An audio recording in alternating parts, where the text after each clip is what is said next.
Assalamualaikum and hi, my name is Muhammad Ikmal bin Muhammad Rafi. My matric number is 01DEE23F1074.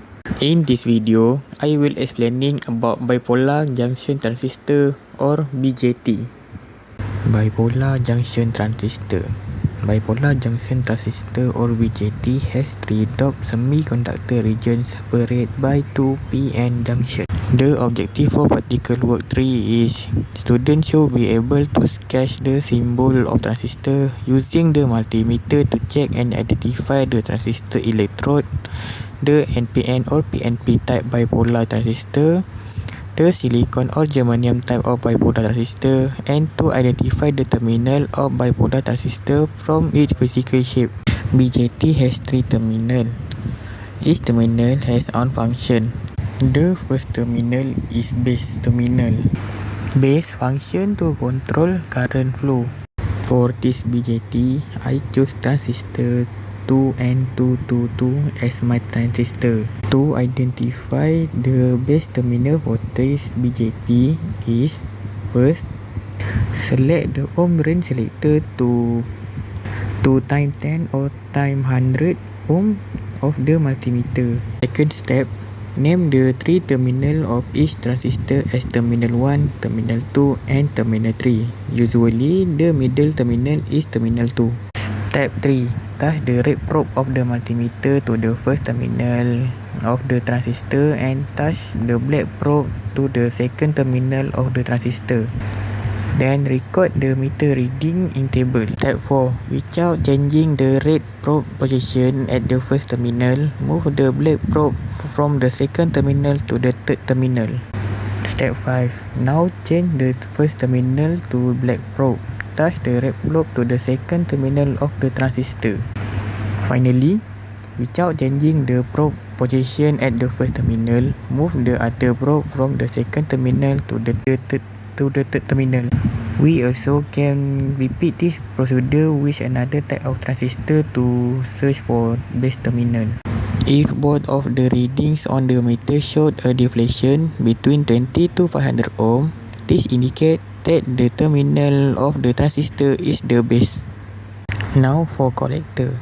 Collector function as a current flow into the collector. And the last terminal is emitter. Emitter function for release charge carries.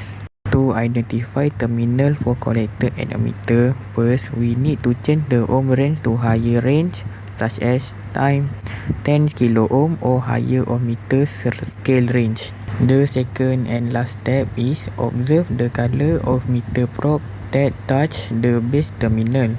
Notice that there is a slight difference between the two readings. If the terminal give a lower resistance, is the emitter, whilst the higher one is the collector. BJT has a two type. The first type is NPN and the second type is PNP. For BJT NPN type, current flow from collector to base, then from base to emitter.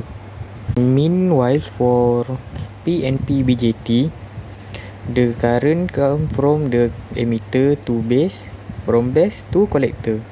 For the biasing condition for NPN and PNP BJT is forward bias emitter to base and reverse bias collector to base.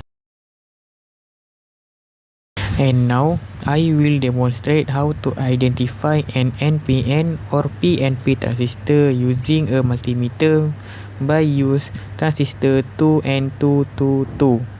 The step for identify transistor is NPN or PNP is after identify the base terminal, observe the color of the meter probe that touch the base terminal. As the result, if the polarity of the probe that touch the base is positive, then the transistor is an NPN type transistor, whilst with the reserve polarity, it indicates a PNP type transistor.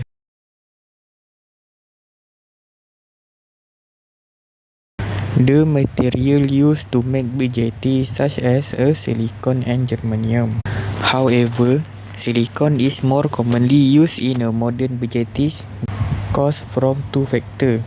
The first factor is the thermal stability. It's because silicon is more heat resistant than germanium. The second factor is electrical properties. It's because silicon has higher breaking voltage than a germanium. That's all for my explanation. Thank you for watching. Please share and like this video. Thank you. Assalamualaikum and goodbye.